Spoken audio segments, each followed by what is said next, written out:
2024 के लोकसभा चुनाव में नरेंद्र मोदी और अमित शाह की जोड़ी को पछाड़ने के लिए नीतीश और ममता का प्लान 475 तैयार है, तो वहीं दूसरी तरफ यूपी पॉलिटिक्स में अपनी वापसी के लिए अखिलेश ने मिशन 2024 के लिए खास प्लान बना लिया है।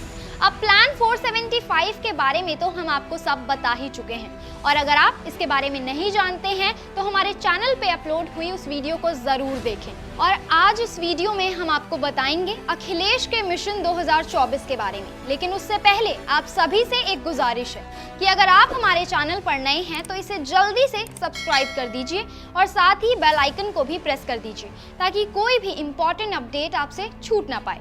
नमस्कार, आप देख रहे हैं इंडी टाइम्स और मैं हूं आपके साथ स्वाति तिवारी। तो दर्शकों, यूपी में लोकसभा चुनाव के चलते राजनीतिक मैदान में सियासी बाणों की बौछार चालू हो चुकी है।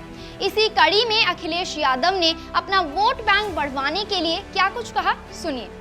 मैं आपसे कह के जा रहा हूँ, आप ये चुनाव जिताइए और 24 से पहले के बाद आप देख रहे हो उत्तर प्रदेश में भारतीय जनता पार्टी की सरकार नहीं बचेगी। सपा पार्टी कुछ अहम चुनावों की तैयारी कर रही है और वह नैमिषारण्य नामक स्थान से अपने प्रचार अभियान की शुरुआत करेंगे। वे अपने कार्यकर्ताओं के लिए एक प्रशिक्षण शिविर भी आयोजित करेंगे जो उन्हें सिखाएगा कि चुनाव कैसे जीते जाते हैं और चीजों को अच्छी तरह कैसे प्रबंधित किया जाता है। कैंप से पहले उनके नेता अखिलेश यादव कुछ पारंपरिक हिंदू पूजा अर्चना भी करेंगे। कुछ लोगों को लगता है कि इसका मतलब ये है कि पार्टी हिंदू धर्म की तरह बनती जा रही है। सपा के मुखिया अखिलेश यादव ने लोहियावादियों और अंबेडकरवादियों को एक मंच पर लाकर नरम हिंदुत्व की राह पर चलने का फैसला किया है। ऐसे में सवाल ये खड़ा होता है कि क्या सपा के राजनीतिक प्रयोगों से मुस्लिम वोटर नहीं हटेंगे? मंदिर जाकर अखिलेश को क्या मिलेगा? क्या अखिलेश अपनी सॉफ्ट हिंदू पार्टी को राजनीतिक ताकत दे सकते हैं? हालांकि इसके पीछे का प्लॉट तो खुद अखिलेश ही जानते होंगे। खैर, जानकारी के लिए आपको बता दें कि अगले साल होने वाले लोकसभा चुनाव प्रचार में सपा वैदिक मंत्रों का उच्चारण और हवन पूजन भी करेगी।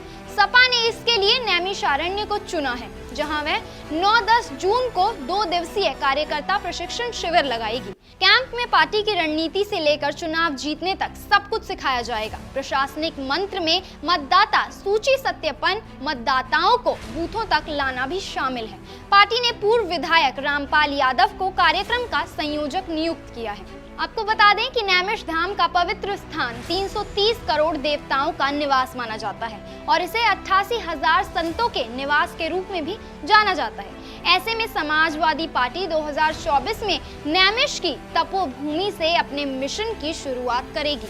प्रशिक्षण शिविर से पहले अस्पताल के 151 बिस्तरों पर बैठकर पार्टी सचिव यादव और अन्य नेता वैदिक मंत्रोच्चारण के साथ हवन करेंगे और ललिता देवी मंदिर में भगवान की जीत का आशीर्वाद भी प्राप्त करेंगे। राजनीतिक गलियारों में चर्चाएं अब ये हैं कि भाजपा की अयोध्या की राजनीति से लड़ने के लिए नैमिषारण्य को चुना गया है, तो वहीं बताए गए शिविर सभी लोकसभा क्षेत्रों में लगाए जाएंगे। नैमिषारण्य रूट पर सपा प्रदेश की सभी 80 लोकसभा सीटों पर कैंप लगाएगी। सीतापुर की सीमाओं के भीतर 4 लोकसभा और 9 विधानसभा सीटें हैं। सपा के पास केवल 1 विधायक है, जबकि भाजपा के पास सभी 4 लोकसभा सीटें और 8 संसदीय सीटें हैं। धौरहरा, मिश्रिक, सीतापुर और मोहनलालगंज लोकसभा सीट आती हैं। 2014 से पूरे इलाके पर बीजेपी का कब्जा है और बीजेपी के किले में सेंधमारी से सपा अपना ट्रेनिंग कैंप प्रोग्राम शुरू कर रही है। और अखिलेश के इन राजनीतिक दाव पेचों को देखते हुए डिप्टी सीएम केशव प्रसाद मौर्य ने उन पर बयानों के बाण दागे हैं। सुनिए क्या कुछ कहा है केशव प्रसाद ने। उनके सलाहकार अच्छे होते तो वह ट्वीट नहीं करते। उनकी पार्टी के पास दूसरे राज्यों में कोई सांसद, विधायक, मंत्री है नहीं है। भारतीय जनता पार्टी के पास केंद्र की सरकार है, वहाँ मंत्री परिषद है। अलग अलग राज्यों में सरकार है, वहाँ मंत्री परिषद है। अब मेरी ड्यूटी महाराष्ट्र में लगी है तो महाराष्ट्र में ये ट्वीट कर दे कि इसलिए उनको जाना पड़ रहा है, तो ये श्री अखिलेश यादव जी का अल्प ज्ञान है। यानी बीजेपी महाजन संपर्क अभियान के लिए अपनी कमर कस चुकी है। बीजेपी यूपी की 80 सीटों के लिए क्लस्टर वाइज तैयारियों में जुट गई है, जिससे विपक्ष में काफी तनाव का माहौल है। लेकिन फिर भी अखिलेश यादव ने 2024 में अपनी जीत को लेकर दावा किया है। समाजवादी पार्टी और गठबंधन मिलकर के 80 की 80 सीटें लड़ेगा।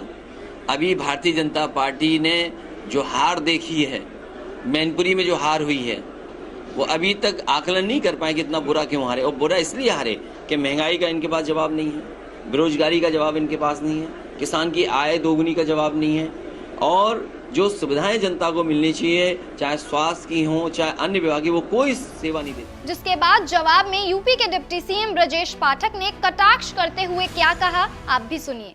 प्रदेश की जनता अच्छी तरह जानती है कि समाजवादी पार्टी से सभी विपक्षी दल एक एक करके गठबंधन के साथ भी उतर चुके हैं और अलग भी चुनाव लड़ चुके हैं। 2014 से लेकर 2022 तक कई चुनाव में भारतीय जनता पार्टी ने गहरी शिकस्त इन्हें दी है। 2024 के लोकसभा चुनाव में माननीय प्रधानमंत्री नरेंद्र मोदी जी के नेतृत्व में पुनः सरकार बनेगी और प्रदेश की 2014 का जो रिकॉर्ड है हम दोहराएंगे और प्रचंड बहुमत की सरकार बनेगी। वहीं राजनीतिक विश्लेषकों का भी कहना है कि देश की राजनीति अब काफी बदल चुकी है। 2014 के बाद से हिंदू मतदाताओं पर भाजपा की पकड़ बढ़ी है, जिसने अखिलेश को मंदिर और प्रतीकात्मक राजनीति में जाने के लिए मजबूर कर दिया है। इस तरह सपा ने खुद बीजेपी को अपने राजनीतिक एजेंडे में शामिल नहीं किया, बल्कि बीजेपी द्वारा बनाई गई राजनीतिक कमेटी में शामिल हो गया है। बीजेपी हिंदू समुदाय को अपना अच्छा खासा वोट बैंक मानती है। ऐसे में सपा के लिए उसके पाले में आना मुश्किल होगा। लेकिन वहीं दूसरी ओर मुस्लिम वोट बैंक हमेशा से सपा के खाते में ही रहा है और वहीं 2022 के चुनाव में मुसलमानों ने कांग्रेस और बहुजन समाजवादी पार्टी के मुस्लिम कैंडिडेटों को भी दरकिनार कर सपा को वोट दिया था। इसलिए ये तो साफ है कि 2024 के चुनाव में विपक्षी दलों के बीच असल लड़ाई मुस्लिम मतदाताओं की होगी। खैर, आपके मुताबिक इन विधानसभा चुनावों में किसका सभा पर दबदबा नई संसद में बनेगा? हमें कमेंट करके अपनी राय जरूर बताइएगा। अगर आपको ये वीडियो अच्छी लगी हो तो इसे लाइक करें, शेयर करें और चैनल को सब्सक्राइब जरूर करें। फिलहाल आपसे इजाजत चाहूंगी। नमस्कार।